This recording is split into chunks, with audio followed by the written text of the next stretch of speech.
Beautiful words, I believe. So thank you, Sakwi, for the beautiful music.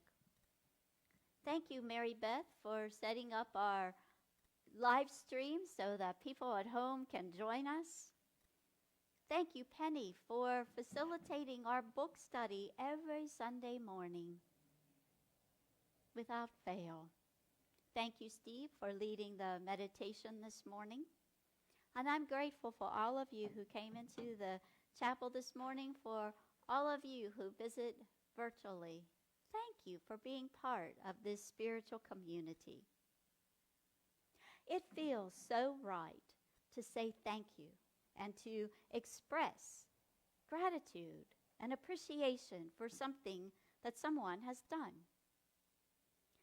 Today, after a week of great expectations, and I trust that all of your great expectations were met, we move through the Lazarus Blueprint to upfront thanks as the fourth part of this blueprint based on the story of Lazarus. And today we focus on the words, "And Jesus looked upward and said, 'Father, thank you for hearing me.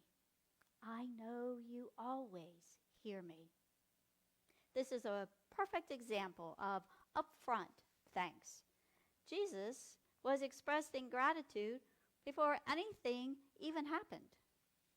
And this is the level of gratitude that goes far beyond good manners, far beyond being courteous. This is an inner feeling of the fullness of gratitude, that great fullness that we feel in our spirit, in our body, in our mind, in every part of us.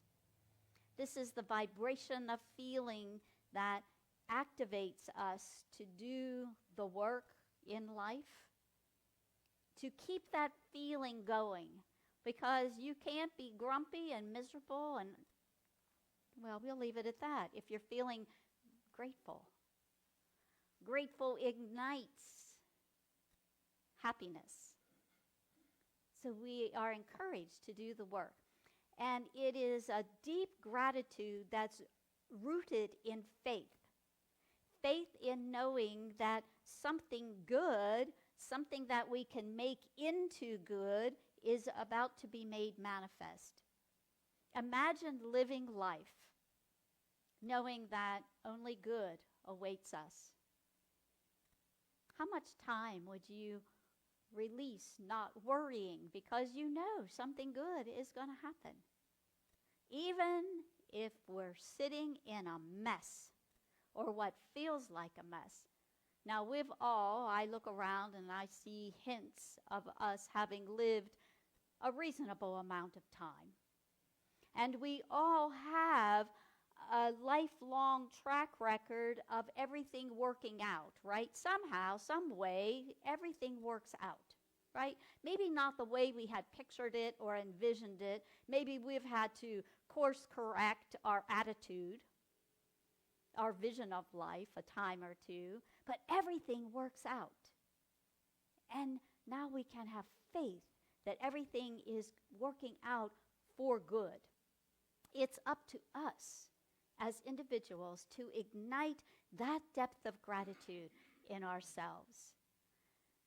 As this beautiful song just said, we might have that sense of belief and mystery and magic in the universe and feel gratitude when we hold a newborn baby. Today's my grandson's 12th birthday, so oh my gosh, yes. I remember those days of holding those grandbabies when they were fresh and new and innocent to the world. What immense gratitude. And we get to ignite that for ourselves. The world doesn't have the capacity to do that for us, because each and every one of us has something different that stirs that gratitude in us. And Mary Alice and Richard Jaffola, who are the authors of the Lazarus Blueprint, say this: sincerely expressing thanks unlocks the door to what might seem impossible. When someone or something feels appreciated and praised, their best comes forth. Words and feelings of gratitude and praise motivate adults and children alike. Praising animals reinforces their good behaviors, encouraging them to do even more of the same. Even plants respond to words of praise.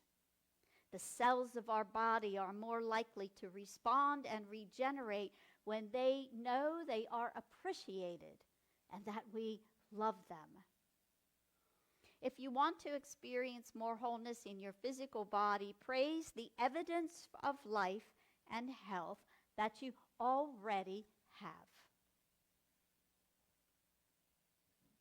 Praise and give thanks for what you already have.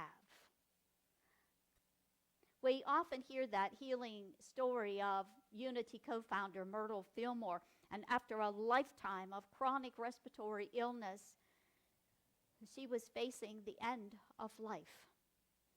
She and her husband Charles attended a lecture by author E.B. Weeks where Mrs. Fillmore heard the words, "You are a child of God, therefore you do not inherit illness." This was contrary to what she had been taught by her family all through her life, that she inherited this illness. And here E.B. Weeks is telling her, nope, you're a child of God. You don't inherit illness.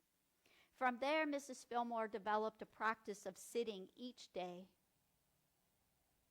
and giving thanks for every part of her body, every organ, every cell in her body. She did the work. And around 2 or so years, she was healed of this chronic respiratory illness. Now, who of us would sit for 2 years with a same steady, devoted practice, trusting that we would be healed? And yet, Myrtle Fillmore did just that. Her husband Charles took note and practiced the same practice for himself and experienced his own healing. Now, we might say, that's wonderful, that was a long time ago, that's really great for them. What about today? I will share with you my story. In 2023, I contracted yet another bout of COVID that left me with a really dreadful cough. Weeks turned into months, and before you knew it, I had been coughing for a year. And I remembered, would you imagine, after a year, I finally thought of Myrtle Fillmore's healing practice. So I began Myrtle Fillmore's practice. Every night, every morning, I started to give thanks for every part of my physical form. I started with this mind that is clear most times and active, with my eyes that see shape and color and definition and smiles and tears. I gave thanks from head to toe.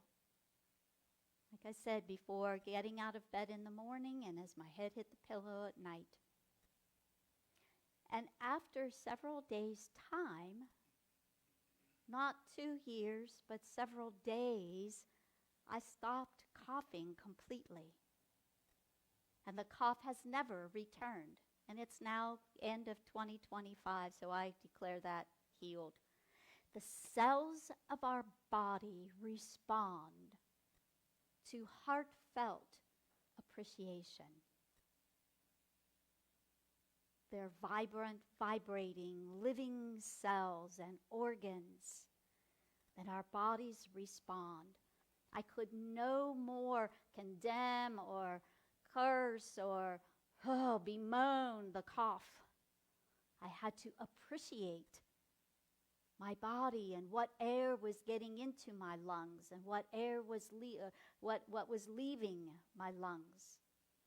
Our bodies desire to be healthy and whole. And yes, we get sick in this human experience. When we're out of sync, our bodies desire to return to that state of wholeness, just as our minds and spirits desire to return to the wholeness that is our true nature. Now, this might sound well and good, and as the Jaffolas point out in their book, we might not feel like we're quite there yet. And they encourage us to fake it till we make it. Now, Halloween's right around the corner, so I would call it tricks and treat. We trick our mind, and we treat our bodies. Now, it might sound a little bit offbeat to ask a person practicing faith, growing their faith and spirituality, to fake it. Yet, our brains are trainable and our brains are malleable. And our brains don't know the difference from what we see and say is happening in front of us and the story we tell. Our brains don't know the difference. So we tell our brain, and we find ourselves stuck in a cycle of negativity. We can guide our thoughts towards what's working in life. Now, Myrtle had told her story of inheriting chronic respiratory illness all of her life. So it took some time to retrain and reconnect those neuro pathways to believing that she was whole, that she was perfect, and her body was restored to its wholeness. We can do the same. We can turn to our positive affirmations to create new neuro pathways that take us to thankfulness. If I find myself feeling judgy or resentful or jealous or angry, I have the ability and, dare I say, the responsibility to shift, to change my thoughts, to groom them into thankfulness, into kindness, into compassion, into generosity, and to pull ourselves out of those dark holes that we might find ourselves slipping into the light of truth, the light of our own divine truth. Now, I know that you have heard me often say that the entirety of the universe supports and honors our good. I have a couple of examples to share.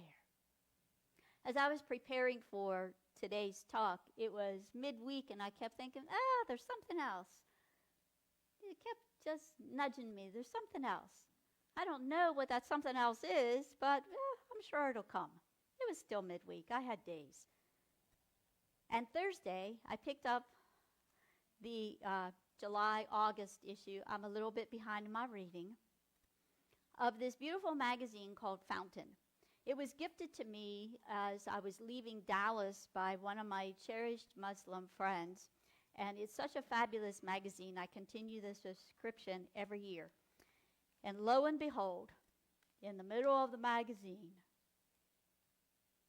the biology of thankfulness. It's scientific. It's not just a spiritual practice. I began reading, and wow, this is what wants to be said. When we guide our thinking towards thankfulness, we create a neural pathway that increases serotonin, which is something that induces happiness. MRI scans of the brain, this article says, show that people who have developed a sense of gratitude have more gray matter. Gray matter is where we process information. This functions more efficiently in learning and decision-making for those who are consistently in a state of gratitude. So do you want to be smarter? Do you want to have better memory? Live in gratitude. And we develop a consistent practice of gratitude. Not just on Thanksgiving Day when we remember all that we're grateful for. Every single day, find something to be grateful for so that this gray matter expands. Because life is not just black and white. It is many shades of gray. The limbic system, responsible for the emotional experience that helps control our emotion, our challenges, our sadness, our anger, and our anxiety, change when gratitude is felt. So there's our science lesson for today. So, not to be outdone by one magazine article, I listened to Tara Brach on the way into Augusta. So what do you think Tara Brach was talking about today? Don't tell anybody, but I made some notes on my way in. I usually have a notebook, but today all I could find was a Kleenex. She talked a lot about this aspect of gratitude and taking the time to notice what good is happening in our life. Because even in the most unpleasant times, I think most of us have something.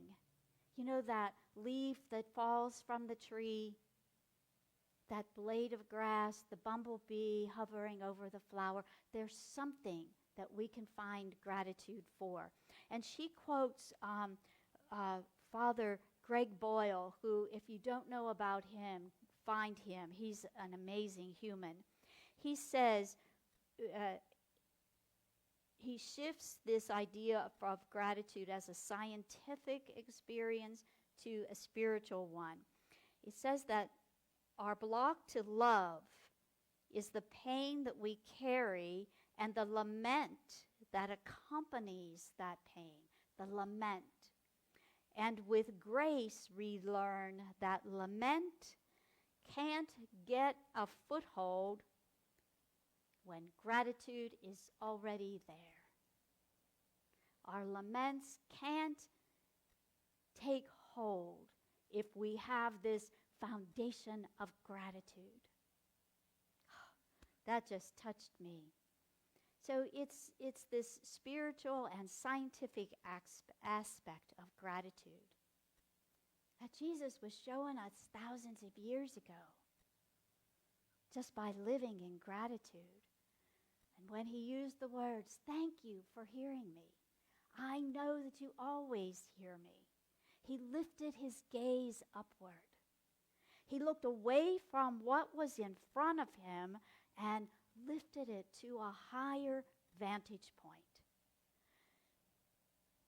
That takes strength, that takes willpower, that takes courage to look away from what is present in our human world, in our lives, and to take a higher perspective. He shifted from the human. He looked away from the appearance of Lazarus was sick and now Lazarus was deceased. Not only was he deceased, it had been days. And here was a crowd of people pointing fingers and blaming Jesus. If you had only been here, Lazarus would not have died. He could easily have been caught up in that, but he wasn't. He lifted his gaze. He lifted his perspective. And not only did he use his thoughts, but he spoke his words. And it's in the speaking of the words that we create a vibration that moves into the world. It's the vibration and the sound of the words. Thank you for hearing me. Our thoughts are important, and our words add depth to that vibration and to the meaning that we put out into the world. So the question today is, are you willing?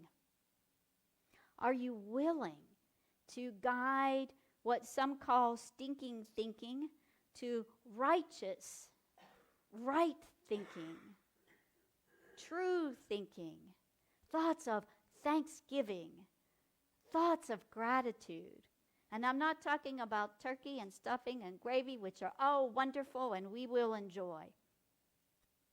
I'm talking about that depth, thoughts of great gratitude, using our affirmations to reinforce the gratitude, lifting our vision from what appears and lifting it to that spiritual realm, and trusting with all of our might, standing firm in our faith that something good is going to emerge, something good is going to be made. Are we willing to look through the lens of gratitude to shift and change the vibrational frequency of our perceiving, of our thinking, of our believing, of our speaking?